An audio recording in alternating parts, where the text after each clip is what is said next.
Assalamualaikum warahmatullahi wabarakatuh. Kami di sini akan mempresentasikan hasil kerja kami tentang masyarakat madani dan kesejahteraan umat. Kami terdiri dari yang pertama yaitu Retno Dwi Hasti dengan NIM 151 20141 dan saya sendiri Safarista Alinsa dengan NIM 151 20162. Baik, langsung saja ke materi yang pertama akan disampaikan oleh Retno.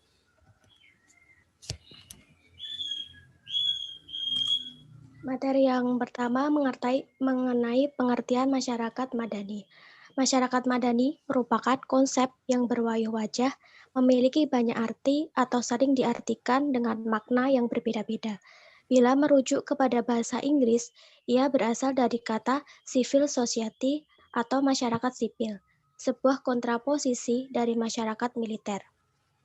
Dari hal ini, maka masyarakat madani bisa dikatakan sebagai masyarakat demokratis, di mana para anggotanya menyadari akan hak-hak dan kewajibannya dalam menyuarakan pendapat dan mewujudkan kepentingan-kepentingannya, di mana pemerintahannya memberikan peluang yang seluas-luasnya bagi kreativitas warga negara untuk mewujudkan program-program pembangunan di wilayahnya.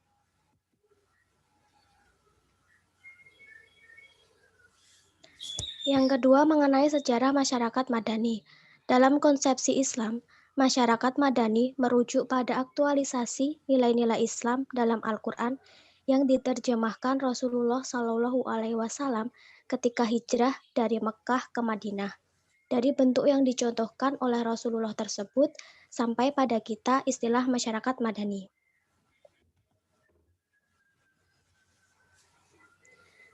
Selanjutnya terdapat ciri-ciri masyarakat madani. Yang pertama, penyebaran kekuasaan terjadi di tengah masyarakat dan beragam kepentingan yang mendominasi bisa dibatasi oleh kekuatan-kekuatan alternatif. Yang kedua, terdapat integrasi antara satu individu dengan individu lain, individu dengan kelompok, antara individu dengan media berupa kontrak atau aliansi sosial. Yang ketiga, meningkatnya kepercayaan antara satu individu dengan individu lainnya di dalam masyarakat, sehingga tidak akan membuat masyarakat merasa terikat satu sama lain dan mengutamakan kepentingan bersama. Penjembatan kepentingan individu dengan pemerintah melalui adanya organisasi-organisasi atau lembaga sosial tertentu.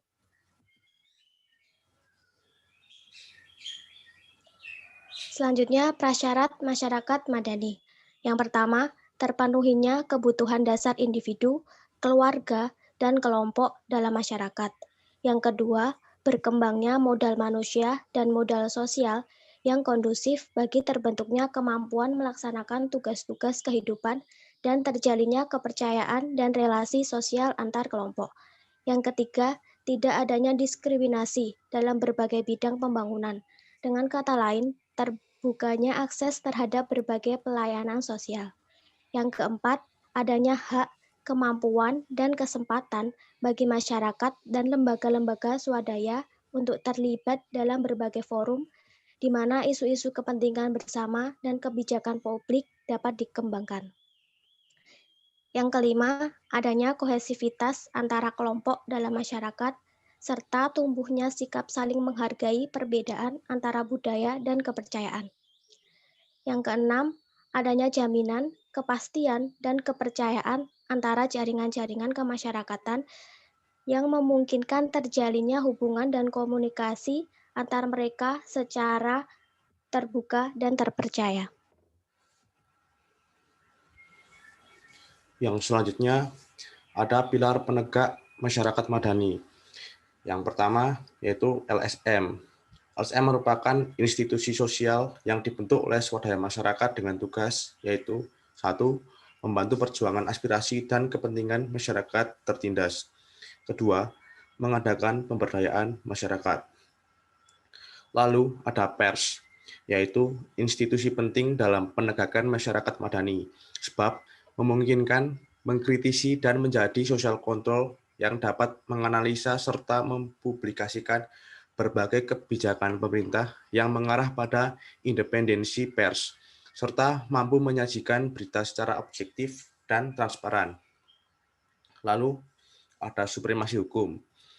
Setiap warga negara, baik yang duduk dalam pemerintahan maupun sebagai rakyat, harus tunduk kepada aturan hukum. Kemudian, ada perguruan tinggi, yaitu tempat sivitas akademika sebagai bagian dari kekuatan sosial dan masyarakat madani yang bergerak pada jalur moral force untuk menyalurkan aspirasi masyarakat dan mengikuti berbagai kebijakan pemerintah. Dan yang terakhir, ada partai politik. Inilah sebuah hal yang menjadi pilar bagi masyarakat demokratis dan madani. Partai politik seharusnya menjadi wadah bagi masyarakat untuk menyampaikan pandangan politiknya. Partai politik juga harus mampu membawa ideologi tertentu yang tentunya tidak melanggar hukum yang berlaku di sebuah negara. Maka dalam hal ini sebuah partai politik seharusnya konsisten dan punya tujuan yang jelas. Lalu ada relasi masyarakat madani dengan kesejahteraan umat. Relasi yang dapat kita baca dari keberadaan masyarakat madani terhadap terwujudnya kesejahteraan umat adalah dengan terwujudnya masyarakat madani di tengah-tengah kehidupan kita. Maka seyogianya kesejahteraan masyarakat akan dapat terrealisasi dengan sendirinya. Dengan kata lain, kita bisa mengatakan relasi antara terwujudnya masyarakat madani dengan kesejahteraan umat adalah bersifat linear. Artinya, upaya mewujudkan masyarakat madani pada hakikatnya juga mewujudkan kesejahteraan umat.